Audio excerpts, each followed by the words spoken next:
All right, greetings and welcome back. So today we have a very interesting conversation. You'll remember that Lacan's theory of the discourses has actually come up in several of our study groups, which you can see on the page. When we looked at seminar 18, we examined it. We referenced it when Samuel Tomczyk came to visit us. When we were looking at negative social affects, I actually tried to give a presentation introducing what Lacan called the Mathèmes, or these little mathematical devices that are meant to demonstrate the positionality of the subject within a given discourse. And I've invited my friend Paris Lavidis here, who is a Ph.D. student and who's doing his dissertation on Lacan's theory of the discourses, to sort of help us introduce this turn in Lacan to a focus on discourse.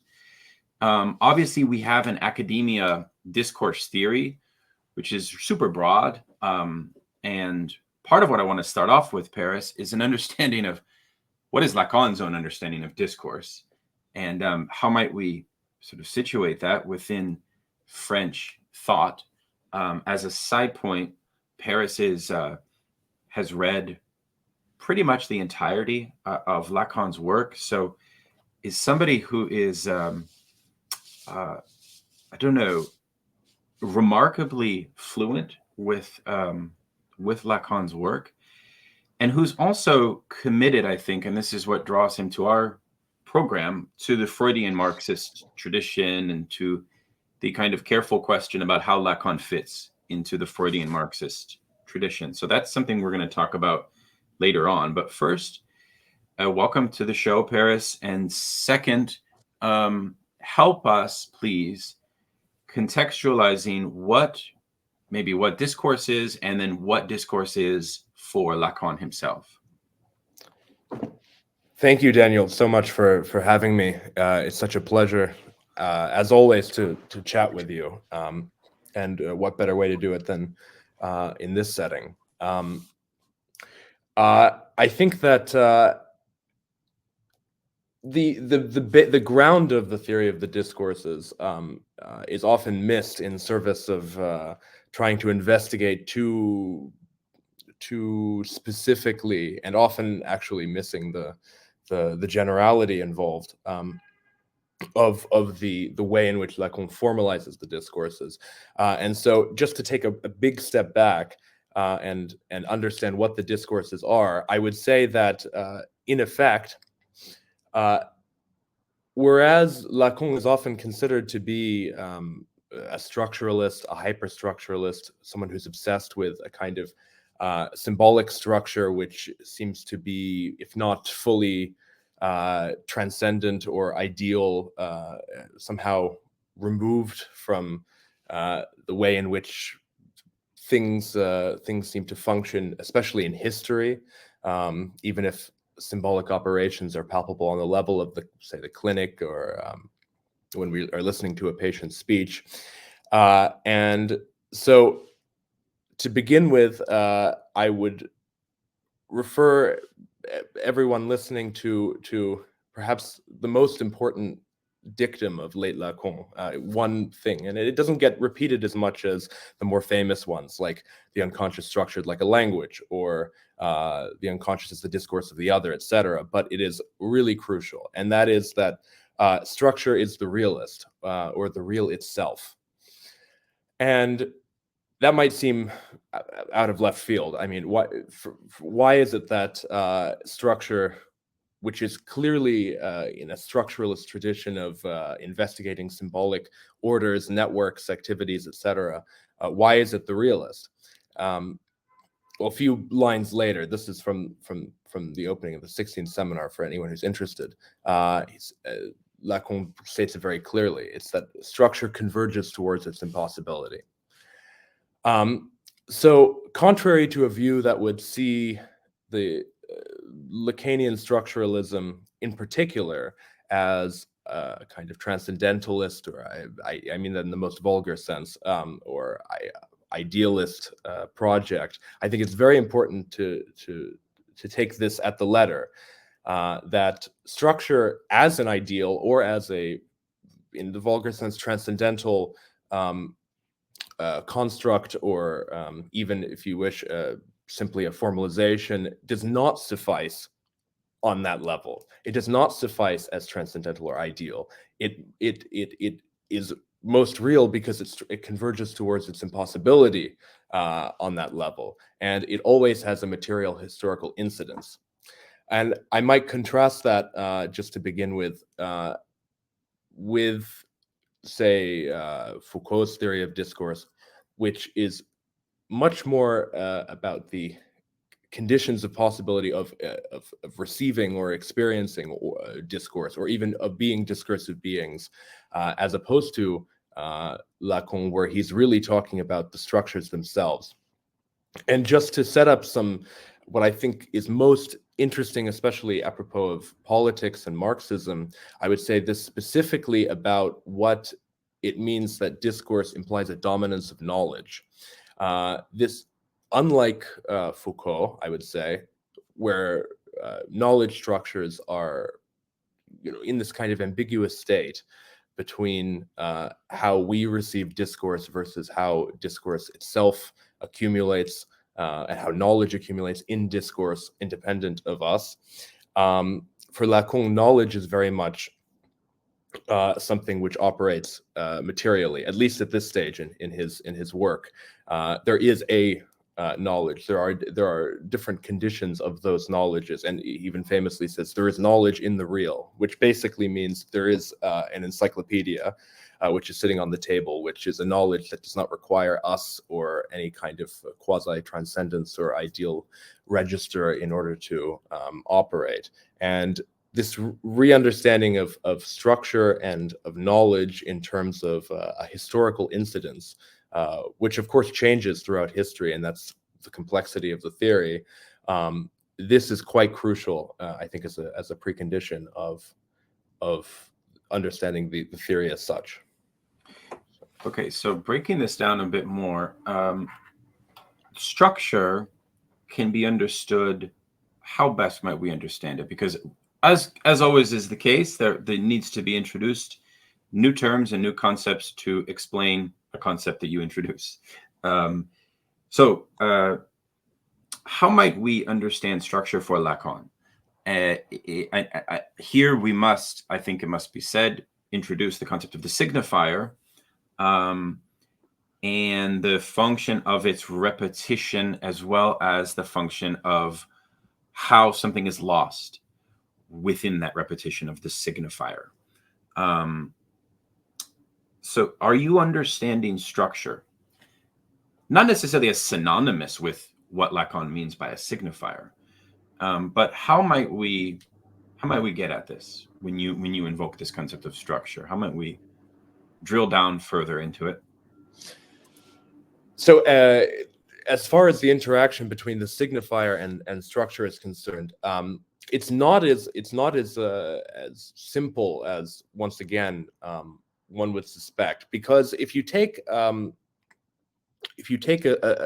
more classical structuralist approach, I mean the one that transpires from Lévi-Strauss or from the, Lacan always calls him our friend, Jakobson. It seems like structure is always a signifying structure. It's always a structure of signifiers. That seems to suggest that those signifiers are somehow pre-given. However, they're formed historically, contingently, etc., arbitrarily, as Saussure has it, and Lacan later corrects him and says contingent might be a better way of going about it. But nonetheless, however that happens, it seems with structuralism that we're always dealing with signifying structure, symbolic structure, if you want. The wrench that Lacan throws into that machine is that basically there's no signifier. There's no signifier in the proper sense, as distinct from a sign. And it's probably worth noting, in case this opposition is not, or this difference is not actually as clearly articulated sometimes as it should be, a sign being classically what represents something for someone. So it presupposes a someone as a somehow, at least the presupposition of a kind of wholly contained individual, and the sign is simply what represents something to that wholly contained individual. And in opposition to that, the signifier, in effect, begins with little bits of non-meaning. Ultimately, Lacan has it, just little things which seem to structure a situation. I mean, you can even say that they're they don't even need to be words. They don't even need to be morphemes, phonemes, etc. Lacan goes as far as to say that it's not so sure that they're even as discrete as one might expect. That these little bits, that's in order, that not only creates the subject to those bits of signifierness, but also has an excess or a remainder which cannot be assimilated with them. And when we say an excess, we really mean excess all the time. I mean, we really mean the fact that we are constantly, whether or not we are conscious of it, to be quite blunt, bumping into things which are not assimilable into signifying structure. And so one way to consider structure as the most real is that there is no structure in the strong sense without this. In fact, where is it except in it, in those little bits of excess and in those. So to get a feel for what Lacan is going for with the theory of the discourses, and if we do look at the Mathèmes, it'll become quite patent, because each of the discourses has 4 terms, and 3 of them are signifying, or at least within the symbolic, and 1 is not, quite crucially. So one way to look at it is precisely, structure does not suffice as being purely signifying. It does not suffice as being purely some kind of distant, removed register of little bits of signifierness interacting. So does that sort of answer your line of inquiry? Yeah, that's getting there. We're making very good progress. So there is this kind of notion that this field or kind of reign of signifiers have a structure in which their coherence is not necessarily guaranteed, but the kind of interaction amongst these signifiers produces something along the order of enjoyment. And I want to introduce, perhaps it's too premature, perhaps it's not, the problem of how a discourse produces enjoyment, as well as how it produces loss. Because the idea of the discourses is that you have certain agents, structural agents within them, interacting in ways that adhere to the laws of that given discourse. And then we talk about how those laws change, how they're modified, and so on. We'll get to that later. But so I feel as if you've given us a lot so far, which is that this is maybe qualifies as a post-structuralist theory on the one hand. On the other hand, Lacan's theory of the signifier is different than this notion of a pure sign or of a pure signification that would come from the interaction of signifiers, but nor is it a kind of, I don't know, like a nihilistic understanding of signifiers that have pure chaos in some kind of, I don't know. They're not just purely composed of pure difference. No, there is a kind of coherence and a repetition and so on that takes place amongst them. But can you now introduce the question of jouissance, of enjoyment that Lacan will introduce into this. And then maybe you want to do that by way of introducing us to what Lacan calls the master's discourse, which is the original discourse. But perhaps take that as you wish. Sure. I'll try to address one and then the other. I mean, there are attempts, certainly cogent attempts, to try to argue that the discourses are, in some sense, a stepping stone between a theory of jouissance or enjoyment, as almost like the polar opposite of the signifier, that which is other than signifying, and then the later Lacanian take, which would be that the signifier and jouissance are not so polar opposite as all that they're somehow enmeshed. That's true to a certain extent, and is accurate textually and historically and so to speak. But that's not what I would emphasize. Now, let's, I guess, go back to basics. I mean, so signifier, we said, that is some apparently discrete bit of the.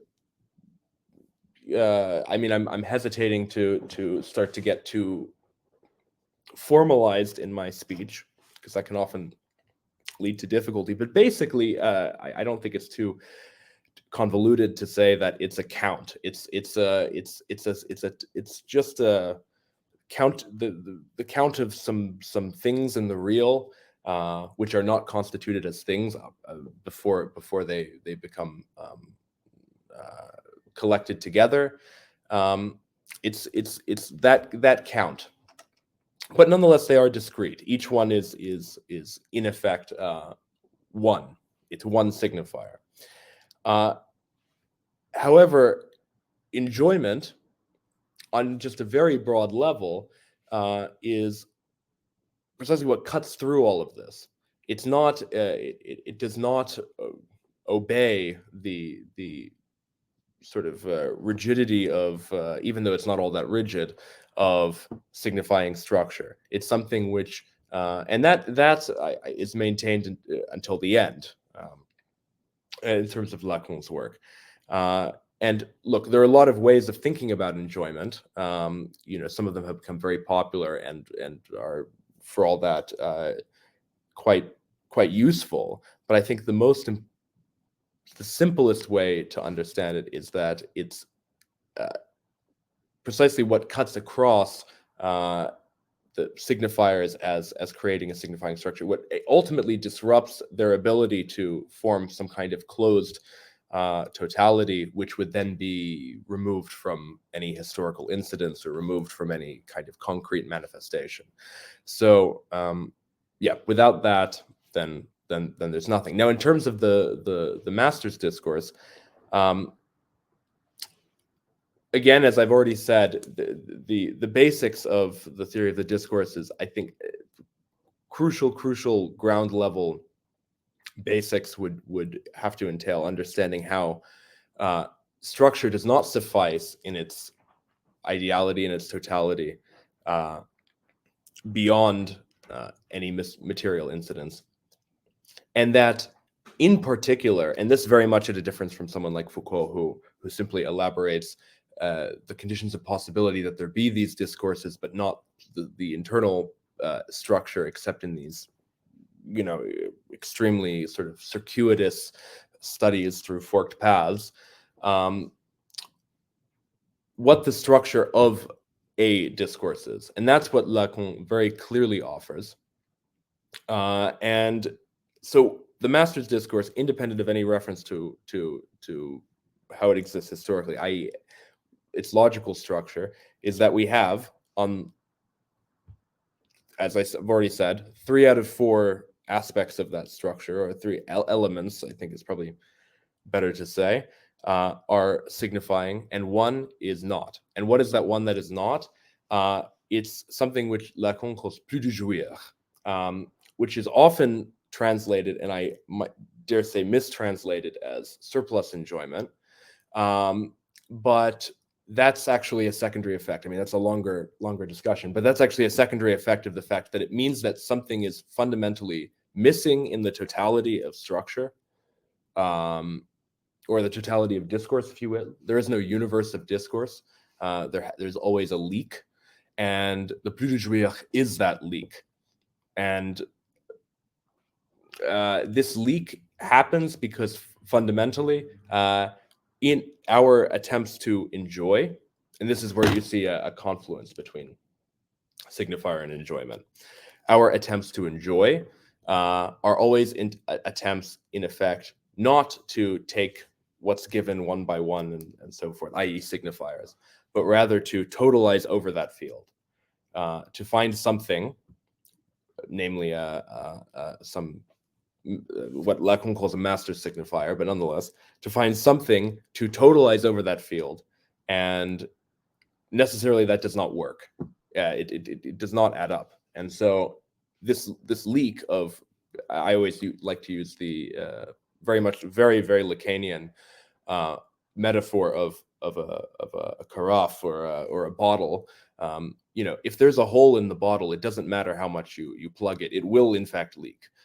So that's how I would basically put the relationship between signifier and enjoyment. You have a structure which necessarily has a hole, and our attempts to enjoy are attempts to plug that leak. But necessarily there's potentially an even bigger leak, to extend the metaphor perhaps beyond its purview, and that is the plus de jouir, or the fourth element, the non-signifying element of discourse. So there's a surplus produces a loss, which is thought, what could be thought along a kind of Newtonian line, or even as a theory of entropy, perhaps. And I think Lacan does that. But of course, just as a little foreshadow, Lacan also invokes Marx and puts forward a contribution to the understanding of Marx in relationship to this notion of surplus enjoyment, whereby he basically says that Marx pinpoints the origin at which human civilization began to count this loss, this surplus. And that accounting process is what we call classical classical economics, which Marx converts into a critique of political economy, which we all know. And so Lacan gives us a sort of really novel way of thinking about Marx's contributions to the historical shift of a pivot out of the master's discourse. But let's also take a moment to introduce the master's discourse, if we might. I'm not sure the best way to do so. Perhaps we might introduce it vis-a-vis Hegel's reflections on the master and the slave dialectic, or perhaps we might approach it in another way. But I do think it's important that we understand the position of enjoyment within it, and the relationship between the master and the slave, and why it is that the slave is enjoying but also producing a surplus for which there is a loss, right? And then of course that loss, it gives us the famous Lacanian notion of the object A, the name of that loss. So what is the master's discourse, and what is the story of this loss? And it is very important that you say that people have missed out on that point of loss through the repetition. Something is not fully satiated, not fully satisfied. And I think this is very fascinating for us to think about. I mean, we don't want to get too historicist, where we think about it like, oh, that's how enjoyment used to work in some pre-modern structure. It's not exactly the best way to think about it. So what's the best way to think about it, please? I mean, this very much touches on my own personal theses, inclination, points, polemics, etc. about how to deal with the theory of the discourses, especially this last point about historicism and whatnot. I mean, personally, I take a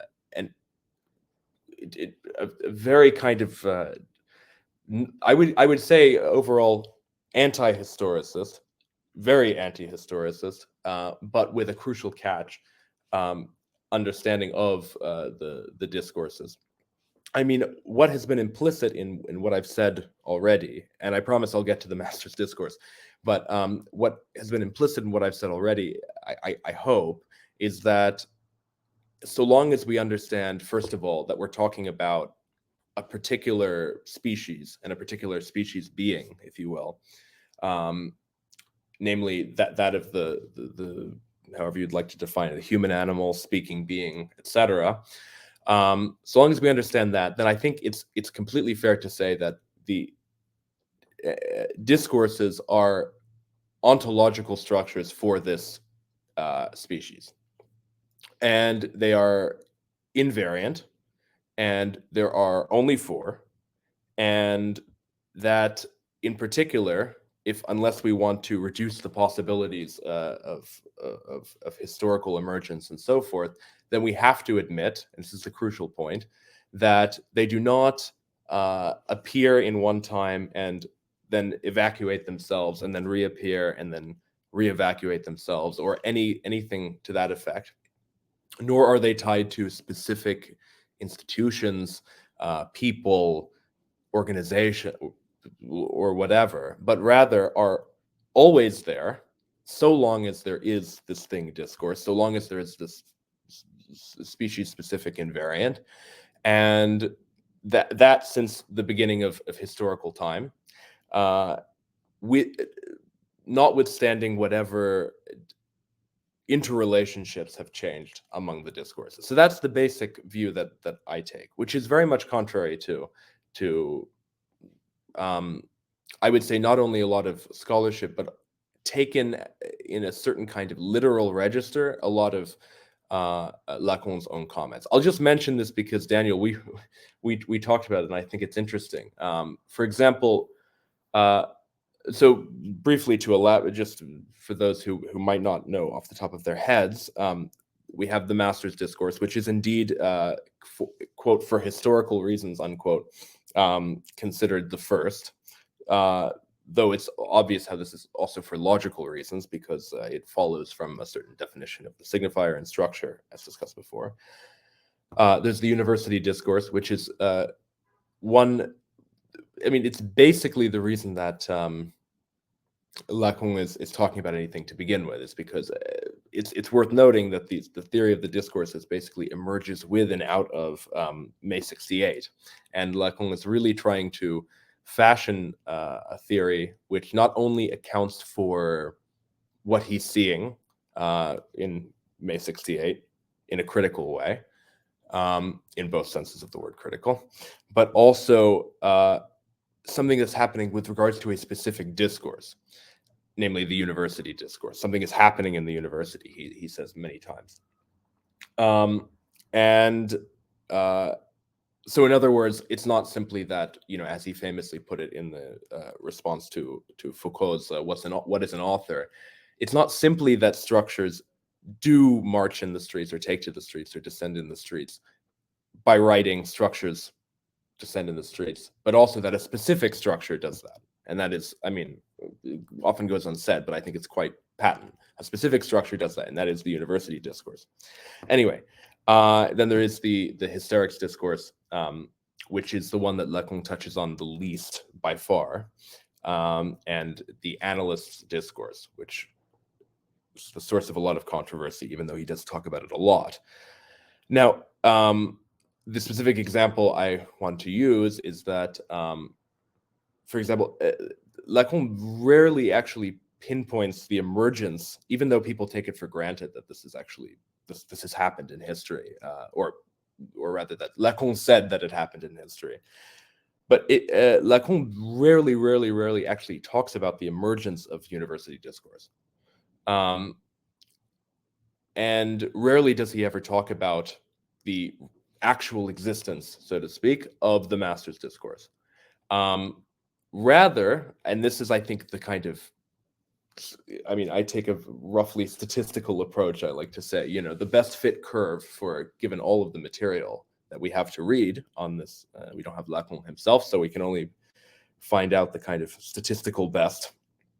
But I think the statistical best in this case is that the master's discourse is not an actually existing discourse per se, but rather simply what is always presupposed by discourse. It's always presupposed that the master's discourse is this kind of pure formulation of structure's relationship to history, that this be taken for granted as past, as gone. So in other words, temporally speaking, it's that which is always already past. And the one place where Lacan does talk about, to my knowledge, that he does talk about the emergence of the university discourse is indeed a passage in which he refers to Charlemagne, but at the same time, the sentence right after makes sure to say, we could say this, but history does not suffice to describe a structure. So I think what he's getting at, again, notwithstanding this offhand reference, perhaps for heuristic purposes, is that the university discourse is really the discourse that has been dominant since the beginning of time, so to speak, because of the fact that the theory of the discourse is fundamentally a theory of the dominance of knowledge. And so even before there were universities, there was this thing, the university discourse, which, insofar as knowledge is dominant, was itself continuously dominant. That is its function, I mean, invariantly speaking, is to be dominant. And Lacan makes very clear that just because there was this thing, May 68, does not mean that there's a crisis in the university. In fact, says quite the opposite, that its regime will last 1,000 years, so to speak. So basically, to just be very clear about the anti-historicist angle, this means that the discourses play different functions, but they do so at one time. They do so without ever having to transition from one to the other in the sense of transitioning from one era to another. If they transition from one to another, it's a kind of internal circuitry that is always tied to some kind of something historical, but always momentary.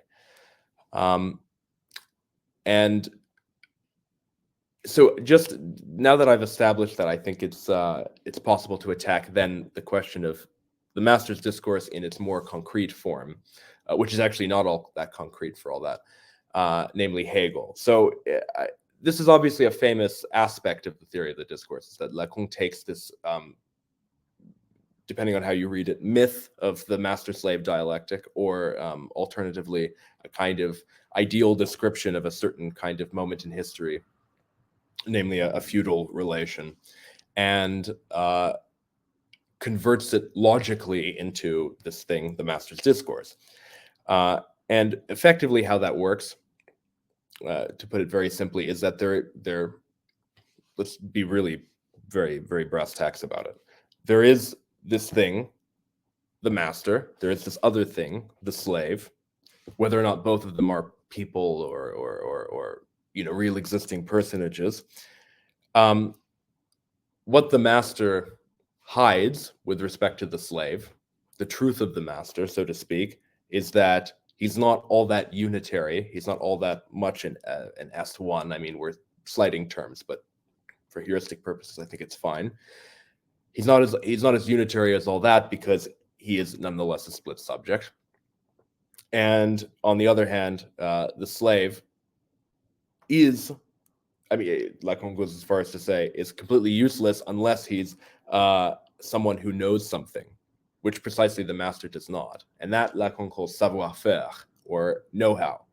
And because of this interaction between a master who hides the fact that he's split and a slave who has the know-how, there is something which is produced, namely the objet, if you wish. Though I think it's better to, at this stage at least, to simply talk about the plus de jouir, or the no more enjoying, the loss of enjoyment. Now, there are different readings of the Master's Discourse based on how you consider this plus de jouir, basically. Is it that the surplus comes first, that there's this surplus element in structure, and that is lost in the Master's Discourse because it's in the position of what Lacan calls the product? Or is it that it is in itself a loss, but this structure, the Master's Discourse, is simply describing its position as being lost? I mean, that might seem like a picky distinction, but I think it's quite important, because in the first case, then I think we're conflating it with ultimately what Lacan calls capitalist discourse. Whereas in the latter case, we are simply saying the precondition of discourse is that there be signifying structure, but that it be incomplete and that there be a loss. And I think that the evidence to suggest the second option is given by what I've basically already said, which is that if we're not taking a historicist approach, then this myth to which Lacan refers, the master-slave dialectic, is something which is necessarily presupposed in order to get the show on the road, as Lacan once has it. So this is helpful. So Lacan has this notion that the loss in the Master's Discourse is rendered as a secret, and that it is not counted, right? And that has to do with the incongruity or the asymmetry in the relationship between the two agents and how the product is produced, insofar as the master. My question is sort of say something about this notion of the product being composed of a loss. We can analyze that vis-a-vis a theory of entropy.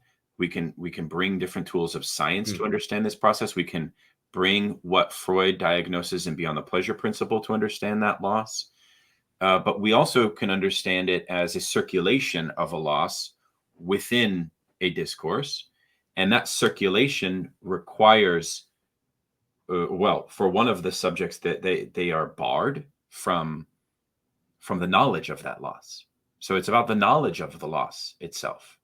And how do you understand this? Is this also where myth comes in, and why myth and mystery and the esoteric and so on functions within a master's discourse, perhaps? I mean, it can also obviously function within university discourse. Now I'm asking you like 10 questions, but say more about these two levels of loss, perhaps. Yeah, in fact, this does touch on something which is not uncontroversial, but in terms of a way of putting it, but I think it will make it more concrete, or at least it will make my position on it more concrete. One way to put, and this is where I suppose if we're not looking along with the Mathèmes, it's a bit difficult, but in the Master's Discourse, the split subject and the loss, the lost object, are on the bottom. They're separated, but they're on the bottom. And the split subject is in a position which Lacan refers to as truth. Okay, there you go. So the bottom left position referred to as truth. I really am going to abstain from doing a kind of narrative account of all the discourses, because I think the big picture is often more important. But this particular point, which is quite crucial, and I'm sorry I skipped your reference to entropy, it's actually very important, I think can be made. So that is one kind of being under the bar, if you will. And then the other is this position, which is much more explicitly referred to as a loss. In fact, in one iteration of the names of the places of the discourse, of the discourses, Lacan does refer to that position as the position of loss, and that is the one occupied by objet. One way to think about this is that there's a difference basically between what is repressed, even primally repressed, but nonetheless there in some symbolic form, right? I mean, that's sort of another very key point of how to understand symbolic structure, that even what's not there in the full sense is nonetheless there in its absence, right? Presence and absence, absence. Okay, yeah.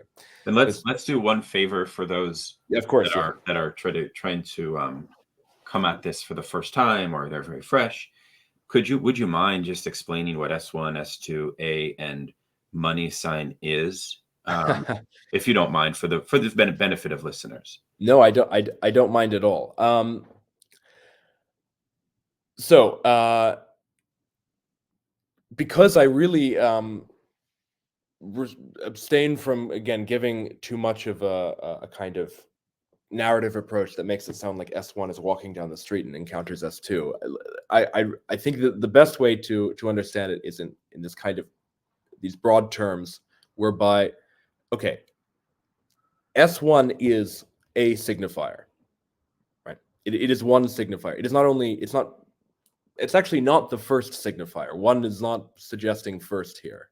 And there are some passages to substantiate that claim. But and S2 is to some degree second to S1, but not 2.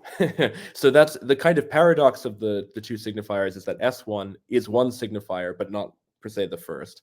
S2 is necessarily that which is second to or acted upon by S1, but it is not a second signifier, or that certainly not in the theory of discourses. Rather, S2 is a whole is effectively all of the other signifiers. So if you can imagine, Lacan sometimes uses this as a metaphor. We're swimming in a bath of signifiers. Those signifiers, whether or not they're concretized yet, whether or not they're written down and put in a real existing knowledge like an encyclopedia, they nonetheless we're swimming around in them.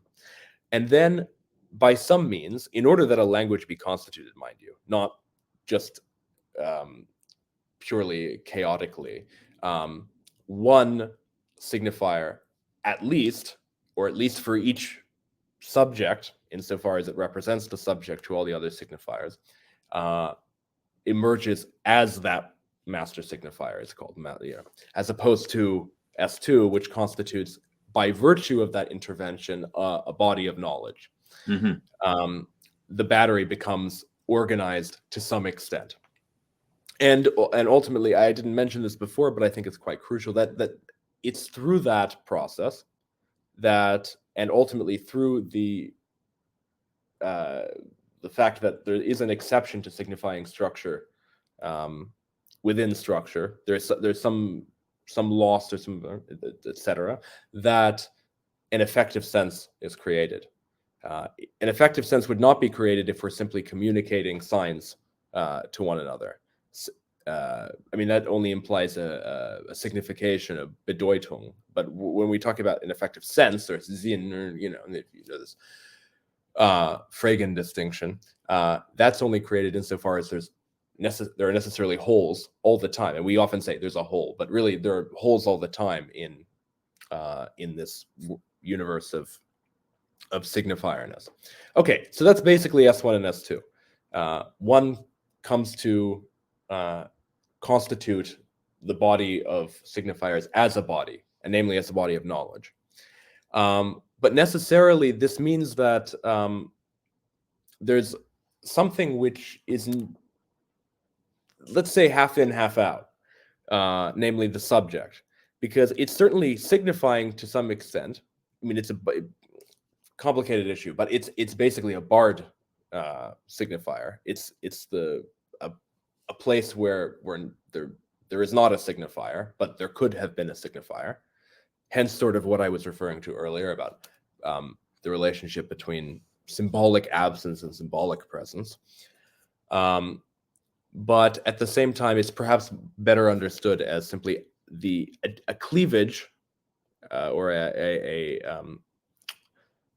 I hesitate to use other words because they come very close to more technical terms than Lacan. But if you wish, a separation, more precisely perhaps an alienation, between the master signifier, or S1, and the battery of all the other signifiers. And this is a constitutive claim that is kind of like Lacan 101, right? Which is that the subject is not constituted on the fullness of its own ego, but so the notion of a split subject is not a condition that is somehow to be understood as, oh, well, this poor person happens to be split, whereas this person isn't. It's I mean, yeah. So long as it should, perhaps I should put my put even more emphasis on this point. But all of these things, I mean, from the properties of the signifier,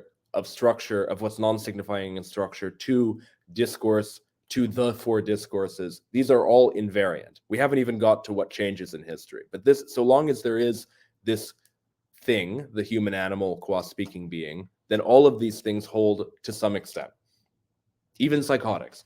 But the controversial issue within Lacanian theory. But seriously, I mean, all of these things hold. So everyone, insofar as we can identify someone with the subject, which is suspicious, but nonetheless, everyone is split, of course, and also everyone, by some means or another, is represented by something which is not split, which is perfectly one. In fact, it's the most one of all ones, namely Right. This but one. The irony, of course, is that there are discourses which prevent each subject to deal with or to confront their splitness. So it is a kind of necessity from any Lacanian point of view that one's splitness be confronted and dealt with and so on. But as we'll see in a moment, discourses, let's say, don't adequately remediate or even touch upon that. Yes, I mean, to some extent, of course, it depends what one means by confrontation with the split. Though I will say that there are certainly discourses which I would find this uncontroversial. There are certainly discourses which imply that, on the one hand, the split can be in a direct way confronted, and on the other hand, I don't mean this as a compliment. I mean this as a lie, effectively, and because of the second point, which is that because of that, it can be overcome. And what it means for the split in the subject to be overcome is that, well, quite brutally, there is no subject. I mean, we're not talking about the same kind of anymore. Yeah, the aim is not in kind of the ABCs of Lacan in psychoanalytic thought, even in Freud. The aim is not, well, of course, there are some psychoanalysts that might claim this is the aim, but somehow to sort of, I don't know, realize the wholeness and the fullness of one's pure subjectivity or something like this kind of. The Lacan is more subtle regarding.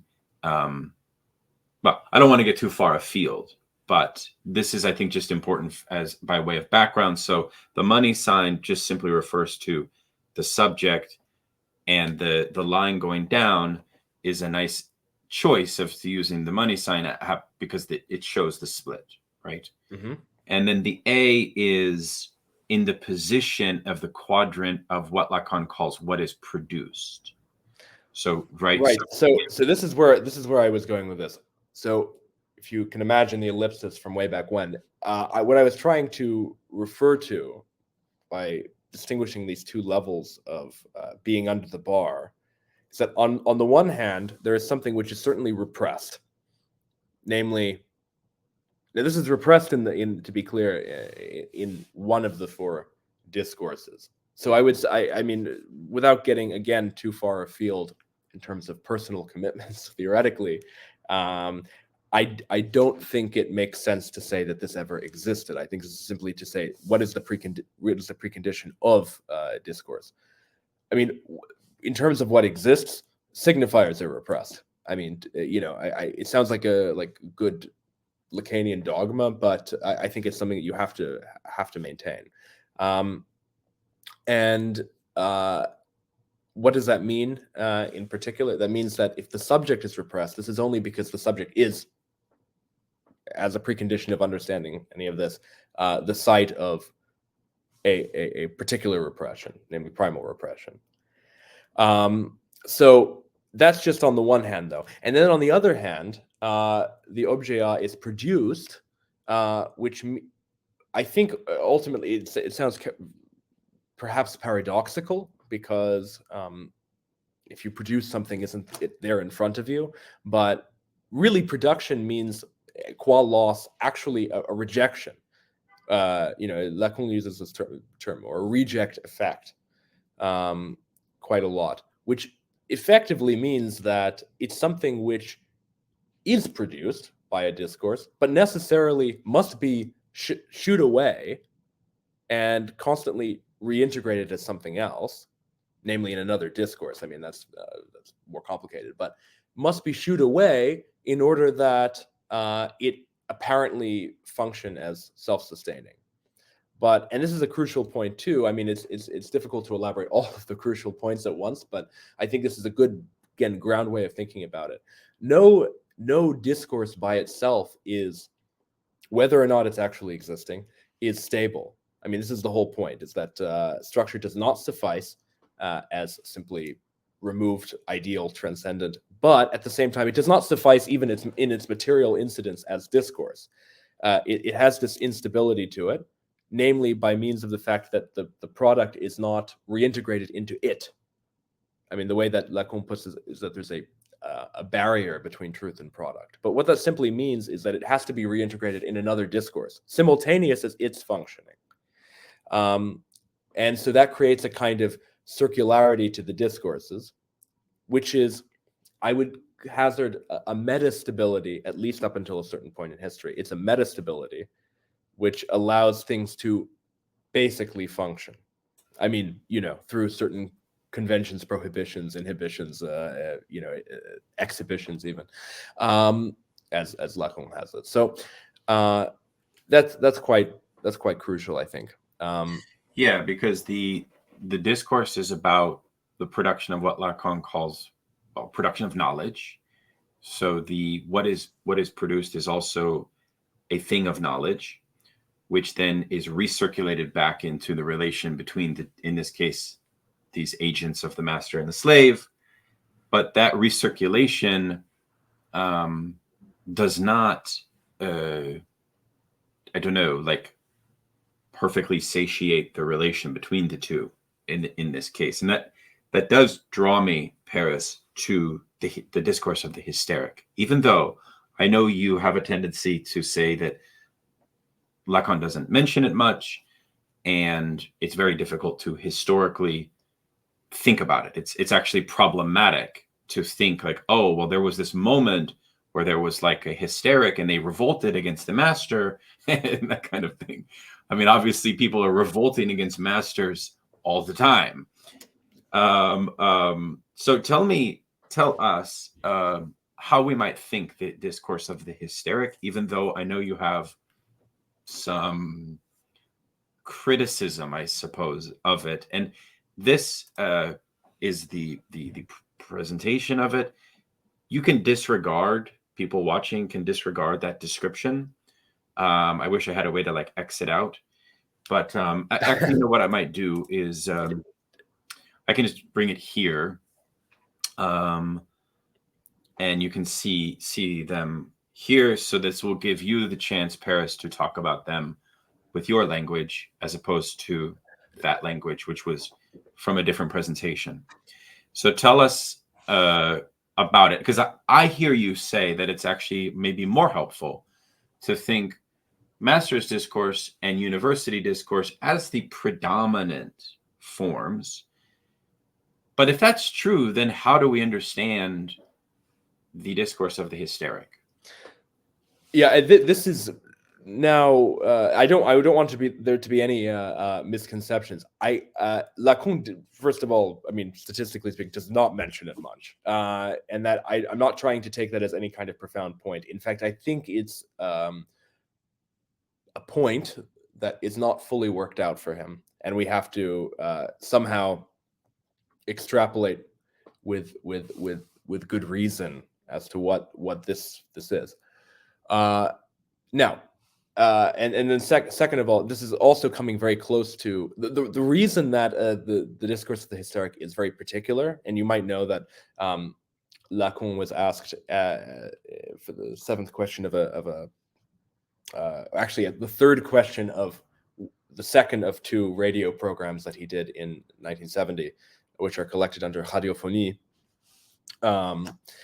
He was asked about the impossible professions of Freud, and then he very elegantly maps them onto three of the four discourses. The impossible professions being governing, educating, and analyzing. And it's quite patent how governing, educating, and analyzing are the three discourses other than the hysteric. And so you might ask, he kind of has this, dare I say, slightly unconvincing attempt to try to create a profession for the hysteric.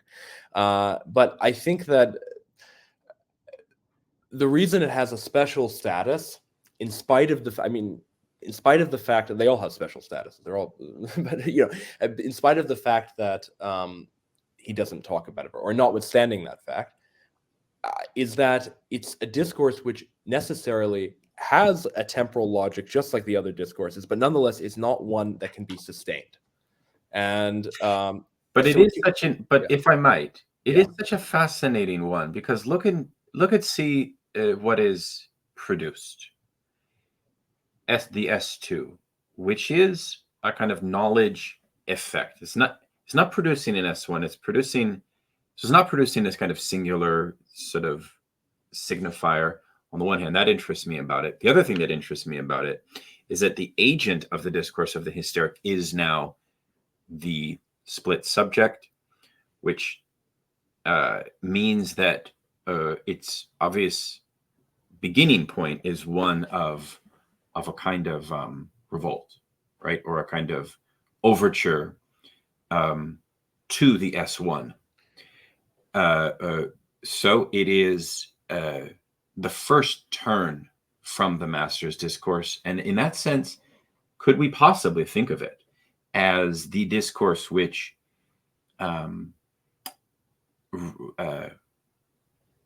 like propels a movement of other discourses? Because I mean, there are Lacanian scholars who have said that, and we had Ellie Regland on our program, who is an American Lacanian psychoanalyst who's written, and I recommend you check out her lecture on hysteria. We started to talk about like how we can think like Marx's proletariat, Socrates, obviously Freud's famous hysterics that he analyzed. So there's a number of subject positions that are kind of politically, even revolutionary, right? So if you're thinking psychoanalysis and politics, it seems to me that the hysteric is a quite significant figure to wrestle with. Do you agree with that? Yes, though with a big qualification. Let me see how best to approach this. I think, first of all, let me just very briefly qualify what I said before. When I said that it can only appear momentarily, I mean this in the sense that, well, let's take a step back. There is one thing which Lacan certainly seems to identify with the hysterics discourse, other than this is, I mean, in a systematic way, not simply an offhand reference to, for example, the students at Vincennes, whom he doesn't actually call hysterics, but it's clear within the continuity of what he's talking about that he's doing so. So aside from those things, what he does seem to identify with hysterics discourse is a certain angle, I'd even go as far as to say, on science, on modern science, or not even modern science. But even since perhaps the beginning of time, insofar as there was any urge not only to accumulate, but also to, moreover, discover, if we can put it that way, knowledge, there is this identification. However, Lacan says, of just the instances that I'm thinking of, I think the most striking is in Télévision, his television spot from 1975, in which he says that I've said something to this effect. I've said that the Hysterics discourse has almost the same structure as the discourse of science. And so in order to understand this claim, as opposed to simply a kind of hand-wavy gesture, I think we first have to understand the relationship between the Hysterics discourse and the master's discourse and the university discourse, which we've already established, and also get some basic historiographic coordinates. And I promise we'll get to the question very crucially of how this relates to politics. So certainly what Lacan establishes is that there's, even in this setup of the master and the slave and whatnot, there must be some impetus in order that the desire to know even arise in the master.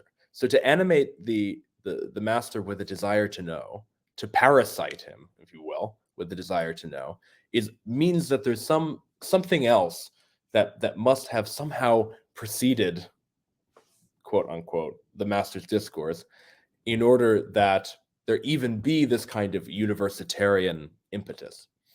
So that's one thing. The next thing that's worth noting is that it's very clear that what the university discourse does by producing the now I didn't refer to this specifically before, but the university discourse's rejection or reject effect or loss is the split subject. In effect, I mean, you can make sense of this how you wish, but I think it's quite patent that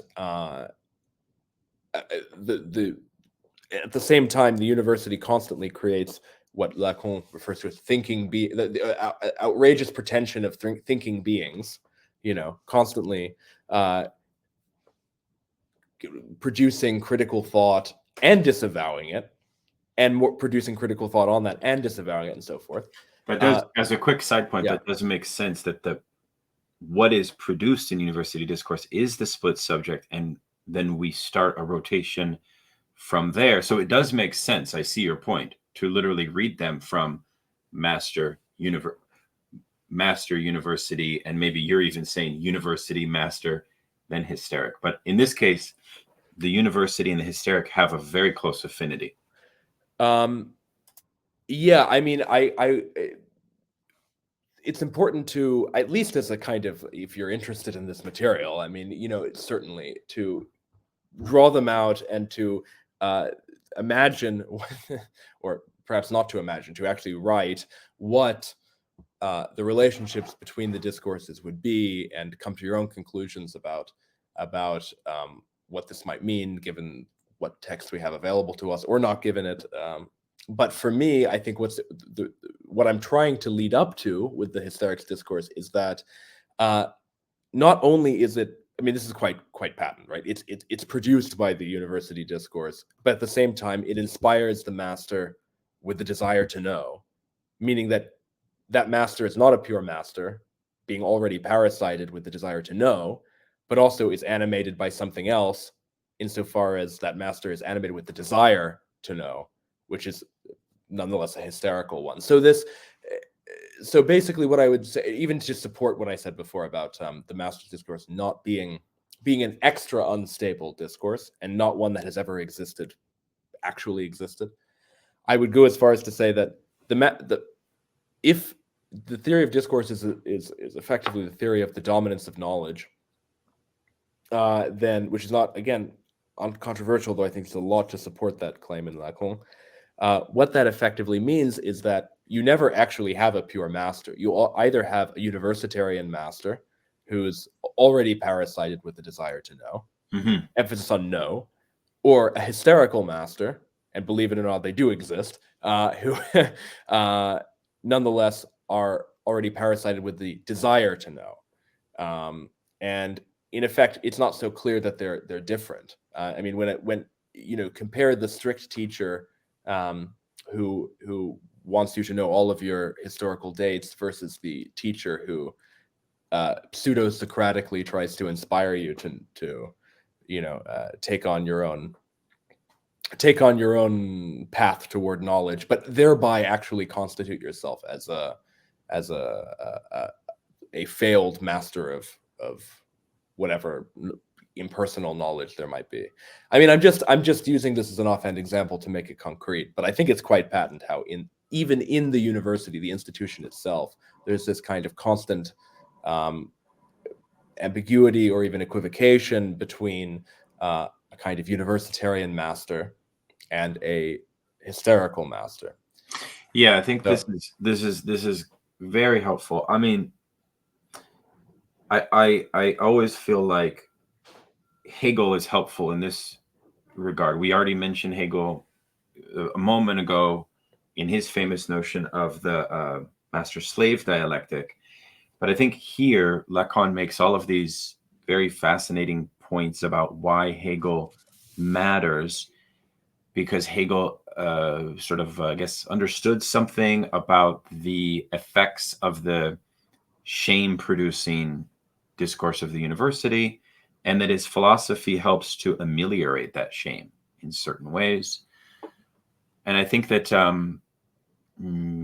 this, one could say, is the wildly bold proposal of the subsumption of substance under subject in Hegel, right? The teleological promise that what is produced in the university discourse under this rubric of the kind of subject of splitness, or subject that is irresolved or maybe hystericized by their experience with the knowledge community, with the university community.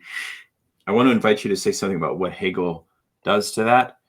Obviously, the lovely example of Eric Laurent, the contemporary Lacanian scholar of Rameau's nephew. He has a beautiful essay, which to me first, a light bulb fully clicked when I read his essay on Rameau's nephew.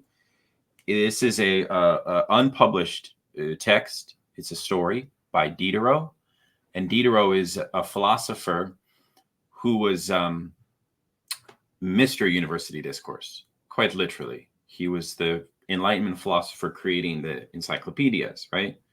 But then he has this hidden gem of a text, which is almost like a full-on assault of his own presuppositions about the efficacy of encyclopedic knowledge, called Rameau's Nephew. And the basic idea of Rameau's Nephew is that what do you do with a hysterical student if you are trying to teach them, and their reception is that, in other words, they are conscious of the fact that this knowledge, so-called S1 knowledge of the transmission that you're putting onto them, is not resolving something deeper. It's not resolving their splitness.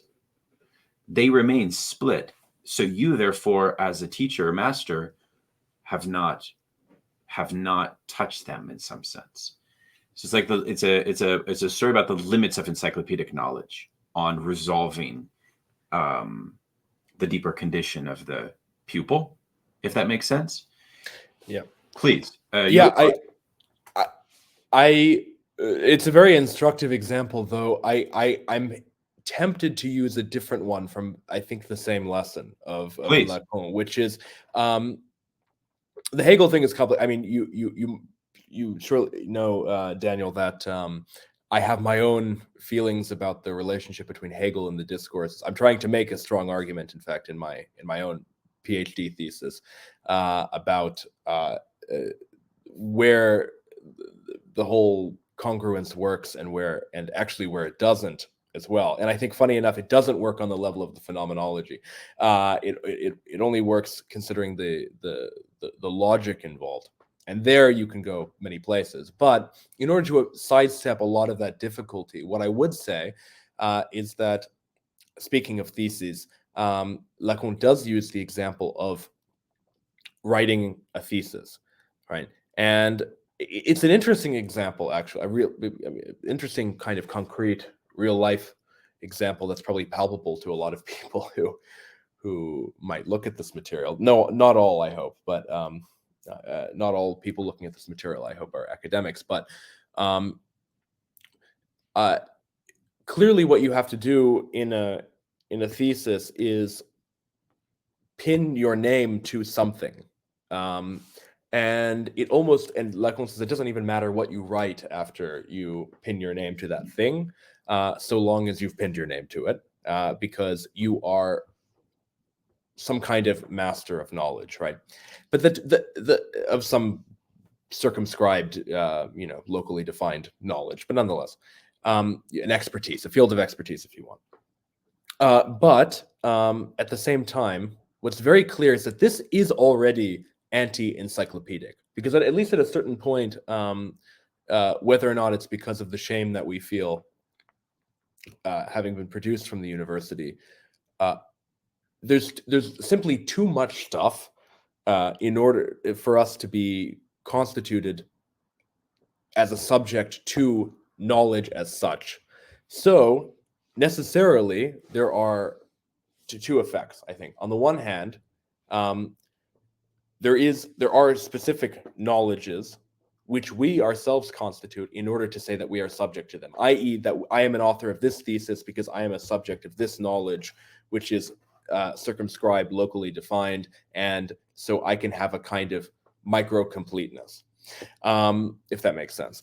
And on the other hand, what that means is that knowledge as such, becomes more and more acephalic. And I don't mean in the sense of acephalic knowledge of the unconscious. I mean, quite literally, nobody needs to even look at all this knowledge. It's just printed and collected in filing cabinets, which Lacan identifies with bureaucracy, but could easily be identified with massive systems of data storage and so forth, which means that we are less and less subject to knowledge at all, which means less and less subject. I mean, at this point, Lacan's very clear that to be a subject is to be a subject to knowledge. So in effect, that's even more hystericizing. And I think the academic thesis example is quite palpable because one often feels this, the kind of existential shame of writing a thesis is that, on the one hand, the more well-constituted you are as a subject, or rather well-constituted the knowledge that you are a subject to is, in some sense, the more shameful it is at times. But okay, having said that, I mean, I wonder if that's a better, or not better, but an example which I can speak to that nonetheless makes the point that you were hoping I would No, make. it's certainly more relatable for contemporary situations. I mean, I think there is a certain, shame, if we get into sort of what discourse is produced by way of affect, and we get into Lacan's pretty extensive commentary on the proliferation of shame, which is another affect that the discourse of the capitalist, which we haven't mentioned, also foments or accelerates or something, or creates the sort of tendency for it to be widely experienced, let's say. Yeah, there is something fundamentally alienating about any process of writing a thesis, insofar as when it becomes a product, there is this both kind of profound liberation, i.e. one can go read whatever the hell they want, which is kind of what you wanted to do in the first place, but you were prevented. The other one being that you have this uncanny experience of that thing now becoming a signifier in the form of whatever, I don't know. So there's that I think is useful. But I also want to return to the university discourse and understand it a little bit more, because I was reading this incredible article by Juliet Flower McConnell, a great Lacanian thinker. And she makes the argument that, in fact,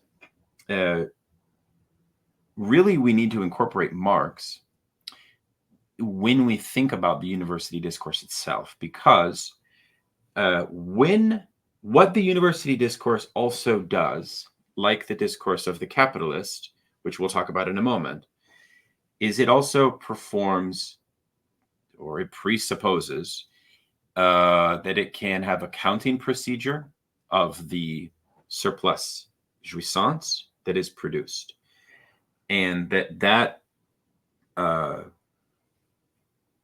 is also something which creates a lot of ill at ease for those, that becomes a major problem. Say something more about that, because Lacan has this famous quote, I think it's from 17, where he actually does, and you're probably not going to like this, say that at a certain point, European civilization, and he makes an allusion to when really the early imperialist period began to be able to count the production. So talk about that in relationship to the university discourse, and maybe start to introduce the infamous discourse of the capitalist here, if it's not too early. Yeah. Let me try to find the shortest distance between the 2 points, because I think it's possible. I mean, as far as that quote is concerned, I mean, of course I know the quote, and in fact I've commented on how sort of the wrong point is often taken from it. I mean, the quote is basically verbatim. On a certain day, I mean, if this is the quote you mean, on a certain day, something changed in the master's discourse, whereby the plus de jouir, the loss involved always in discourse, which is invariant entropy, as Daniel, you mentioned before, was counted, was made countable, was totalized. And I think the important thing, again, is not... That is the quote, for the record. That is the quote. Okay. Yeah. So so more or less verbatim, that's the quote. I mean, correct me if you think there's something I'm missing, but I've looked at this passage because often this is taken to be simply a reference to the historical incidence of the equivalence between, and this is why what apparently seemed like an exegetical dispute earlier actually matters, the contingent incidence of plus de jouir as surplus value became recognized, or something to that, or became counted, or became effective. But for me, I think what's very important is that he's referring to the plus de jouir as not only counted, but also made countable, and therefore totalized. And this needing to make countable of plus de jouir not only speaks to what I said before about how it's not first and foremost a countable surplus, but rather this kind of entropic loss involved in discourse as such. I mean, Lacan makes this pun, entropie, which can be written ENT as an entropy, or ANTH as an anthropy. I would go as far as to say that this amounts to a kind of misanthropy or a misentropy, because it's constantly coming back to bite us. But so this loss is not first and foremost a surplus. It becomes counted, positively counted, at a certain point in history, and this is what is not invariant. This is what is very much historically situated, and it's coincidental with, the comics is very clear, coincidental with a certain epistemic break, the Galilean turn. So with the birth of modern science, and ultimately capitalism it does not have such bad relationship to science, or even is in curious copulation with it, and other quotes to this effect, which suggests that really, with the birth of modern science, that is what makes possible that capitalism is effective, namely by equating these two things, by taking on the one hand what is just an entropy, just this dispersion, this dissemination, this disintegration, and basically stamping it. And I use that metaphor of stamping because, of course, Lacan's exemplum of this is is the extraordinary lapsus that has happened in the university discourse, which is that it refers to credit points as unité de valeur, or value units of value, and thereby turns everyone into credit points or units of value. So, so I think what's also shifts the problematic of the master now, because the master now both faces their split subjectivity or differently, and also their relationship to the enjoyment that is produced by the discourse, now that this has become totalized, is also different. And this is what one way to understand Lacan's comments regarding the change in paternal authority in the modern period, precisely because, and this is why, as background, and I've done several lectures on this, Lacan has all of these counterintuitive points, and why Lacan is read by feminists, frankly, regarding the authority of the father, because he's now capable of giving a different historical periodization regarding the decline of that authority, which is not the same story as what a lot of liberal historicist arguments or even some feminist arguments would say about the father's authority. No, Lacan's locating its diminishment much earlier in the history of early capitalism, right? The so-called patriarchal father and so on, right? So I think that that's a very significant point, because, and this goes very far even in the non-duped air seminar. Obviously, Lacan has a whole new revisitation of Freud's group psychology, and I think makes some very important insights apropos even like what is leadership within this strange fusion of the capitalist discourse and the university discourse in the modern period, and a highly contemporary period, right? Because of problems that we haven't yet addressed, having to do with how castration is dealt with, or rather not dealt with. But again, I'm jumping ahead. And I'm also realizing, Paris, that perhaps, and I think we should do this, do a part 2 to this video. Sure. Because we have not touched like half of what we wanted to address. I think my fault, no doubt. No. I'm feeling the shame to being a subject to a very locally. Yeah.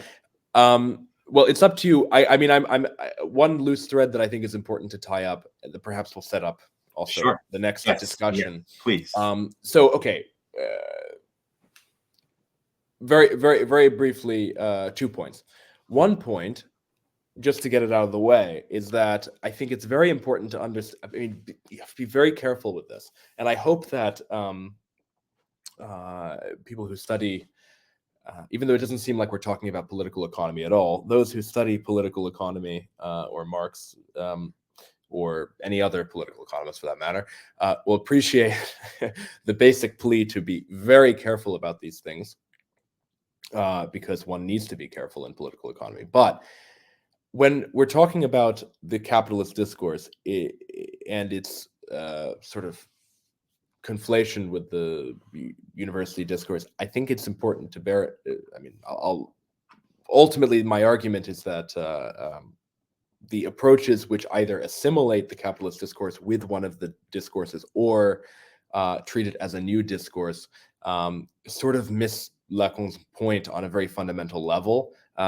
And the discussion about capitalist discourse from one particular lecture from 1972, I mean, it lasts for about, a page at most. And even then, there are some very key things that are missed, not often quoted. But basically, what point does it miss? It misses the fact that the capitalist discourse is a particular historical incidence, not of one of the discourses, but rather of a new type of internal, or rather interrelation among the discourses, which on the one hand makes it impossible for the metastability of discourse to function, and on the other hand, actually in congruence with the birth of Galilean science, or with the Galilean turn and the birth of modern science, necessitates that the analyst discourse becomes a real existing thing, namely psychoanalysis. And so that's important to note. So this basically, if we're talking about broad historiographical points, I would say, as I said before, the discourses necessarily have to be considered as simultaneous, or if you wish, synchronic, but their development, or their diachrony, generically speaking, involves the way in which the discourses circuit their terms back into each other, and ultimately what those terms mean, or what effective meaning those terms have, with the exception, and this is, again, the one historicist quote unquote point that is quite necessary to stipulate in order to, I think, understand anything about what Lacan is talking about. There is a particular point in history when things really change, and that is not the introduction of a new discourse per se. It's also not simply one of the discourses doing whatever it has always done in a different way. Rather, it's the way in which the circuitry is attempted to be closed. And I'm sure we'll get to all the details of that in particular, but I wanted to relate that back to very briefly to the point about Hysteric's discourse that I was approaching, but then sort of lost the thread of, which is that it's very important to understand not only how the Hysteric's discourse is produced by the university, but the fact that it necessarily is, at least in my opinion, the discourse which ultimately, in these moments of whatever you want to call them, discovery, or of questioning or critical thought or whatnot, actually make it so that the dominance of the university can itself develop. And yes, that's, I also love your point. Sorry, briefly, yeah, hold that thought, but I love your point that, in fact, how could you have an effective hysteric without the prior introduction to a point of universality in which their revolt against the master would be effective? That to me is an interesting point that you make. Even if we think about Socrates, okay, he's definitely in some instances a great example of a hysteric, but the preconditions of that hysteric has the whole universal behind it. So that's an interesting point, and you've really alerted me to that. I never really put that together before. Well, I think even the way that you put it, I hadn't been alerted to it. But I think what's nice about the example of the Meno, and people don't actually go into it, even though it's one of my favorite dialogues for specific reasons, is that you see in the Meno, almost in order, the Meno is the dialogue to which Lacan refers actually at many points in his corpus, but in particular in the 17th seminar, in which he's introducing the discourses, in order to allude to how a certain kind of knowledge, which I referred to before, the savoir-faire, which is not yet a transmissible knowledge, it's just a know-how, but nonetheless one that the master does not have, becomes itself transmitted by what Lacan calls a bank transfer, very significantly, to the master's pocket. And the famous example in the middle of the Meno is the Socrates, so-called, as Lacan puts it, asking masters questions that already dictate their response, but nonetheless drawing lines in the sand in order to demonstrate to the slave that it's not so well. Really, Socrates does not demonstrate really what it is, but simply demonstrates that it's not what he thinks it is, namely the diagonal of a unit square. Being irrational. So Lacan refers to this at many points actually as different readings. It's interesting to put these together. But I think what's interesting, if you just look at the Meno itself, is it's very clear how at the beginning, Socrates is quite typically hysterical. I mean, Meno walks in and asks, is virtue teachable? And Socrates responds directly with another question. How lucky you are to know even what virtue is, to be able to ask that question. What is virtue? And then, of course, it does the usual Socratic interrogation. And then in the middle, it's quite clear how he's asking master's questions, which already dictate the response. So in this case, he's the master. But then at the end, he just, by presuming, interestingly enough, that, or rather by virtue of the pretension that it comes from the great poets who have greater wisdom than even the philosophers, namely Pindar, he exposits a full theory like a university professor. He says, this is the theory of the immortal soul. Do you accept this? Do you accept that? And of course, Meno accepts it all. So in the dialogue, it's actually very clear how you have sort of, three discursive functions, one after the other. I think that's interesting because, since you mentioned Socrates being a hysteric, it does illustrate how you cannot actually take them out of their synchrony. Necessarily, they all sort of come together, and even this works on the level of the text itself. I know that was a digression, but I think it just came to mind, and it was extremely helpful to show the interrelation between the three. Absolutely. If I can just please, no, I just want to quickly, because otherwise I'm going to lose the thought. And please. And perhaps it's a thought worth losing, putting in the position of production. But just very, very briefly. So, okay, getting back to the main point, basically, the hysteric is tied up in this situation where, of course, hysteric is animating the master with the desire to know, and continually being produced by the university, perhaps in more and more localized form as academic theses become more and more localized in their topics. Nonetheless, it's very clear that some kind of hysterical impetus is necessary in order not only that there be some kind of change, but also in order that there be specifically psychoanalysis. And psychoanalysis very clearly responds to the proliferation of specifically hysterical symptoms, because they have and we're sliding from a very broad structural meaning of hysteria to a more pathological, not in the sense of any more pathological than anything else, but in the sense of a symptomatogenic kind of meaning of hysteria. But it clearly responds to hysterical symptoms at a certain point in history, and it did not emerge before that point. And Lacan's very clear that this is what's happening.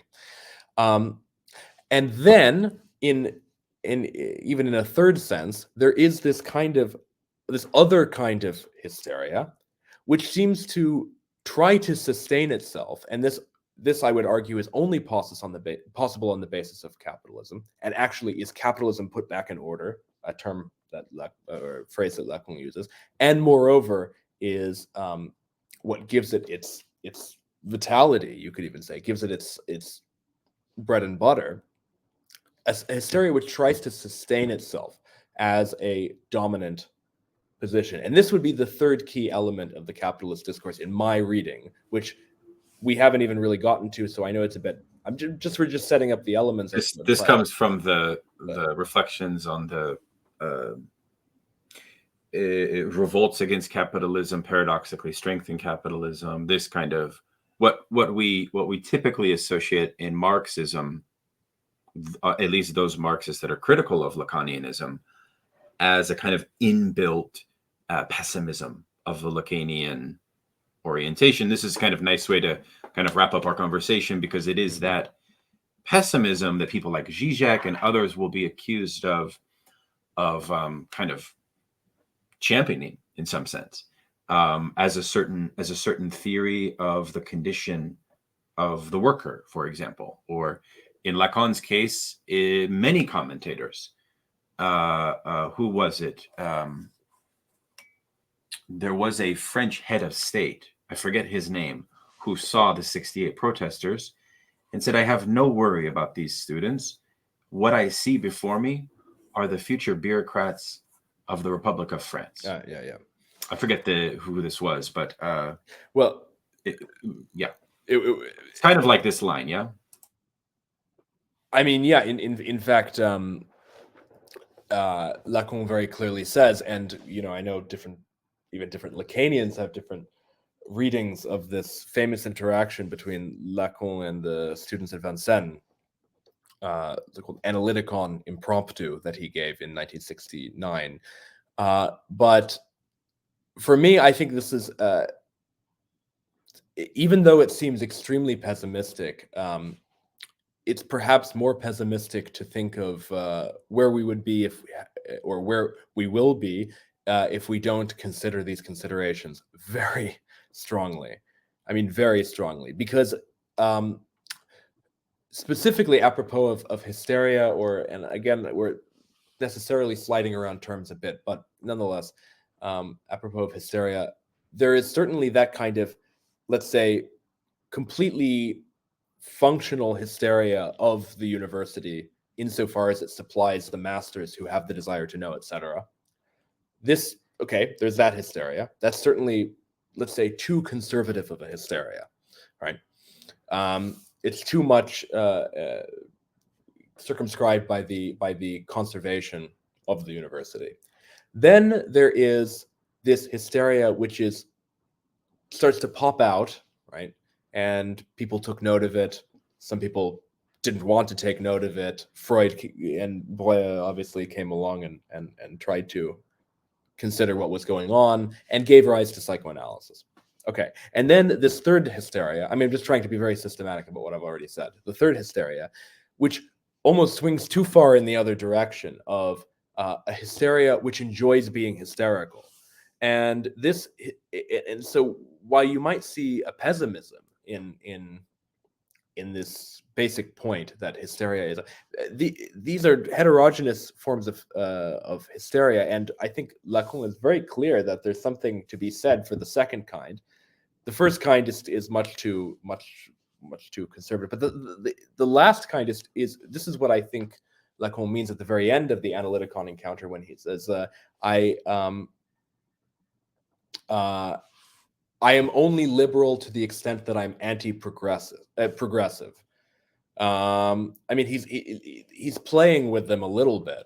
I don't think he's a liberal. I mean, it doesn't actually matter if he's a liberal at all. In effect, he's not promoting a kind of liberal. I mean, psychoanalysis as such is almost an anti-liberal project. But regardless, when the important thing is that I'm anti-progressive, because in this specific context, I think what Lacan means is I'm anti that hysteria which would enjoy being hysterical, which actually is not.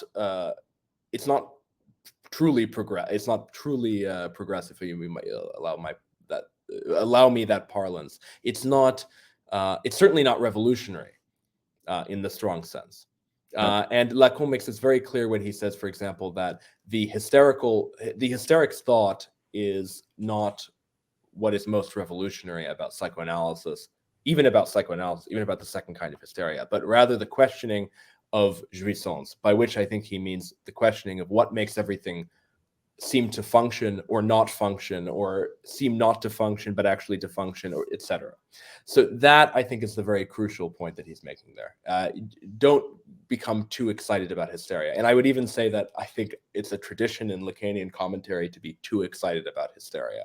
I think so too. Yeah. No, I mean, I think this is the classic distinction that Sartre identifies with Camus, in this distinction between the rebel and the revolutionary. Mm-hmm. In Marxist theory, you could chalk this up as a critique of the petit bourgeois, right? Whose conception of revolution is always tinged with a bit of narcissism. Mm-hmm. There's many registers by which we can do this. I think the one of the problems is there not also a kind of pessimism apropos a claim that something like a revolutionary subjectivity has reached a historical limit, which I think you do see some of Lacan's reflections later, and especially Jean-Claude Milner brings this out as well, where you do see a bit of this, where there's a kind of okay, then in what kind of revolutionary subjectivity is on offer for that would qualify in such a register? That's maybe, I think we're jumping ahead to, that's something that I want us to think about as we approach our second session together. But just want to thank you, Paris, for a wonderful, just insanely varied and in-depth, but somehow all the same spontaneous conversation. I benefited from this a lot, and I know Likewise. yeah, Thank you. Yeah, it's been great. I as well. Thank you so much, Daniel. Really, it's My been a pleasure. Yeah, great. So in the next maybe next week we'll release this one this week, and then we'll catch part 2 probably early next week as well. So sure. but be well, everybody. Until next time.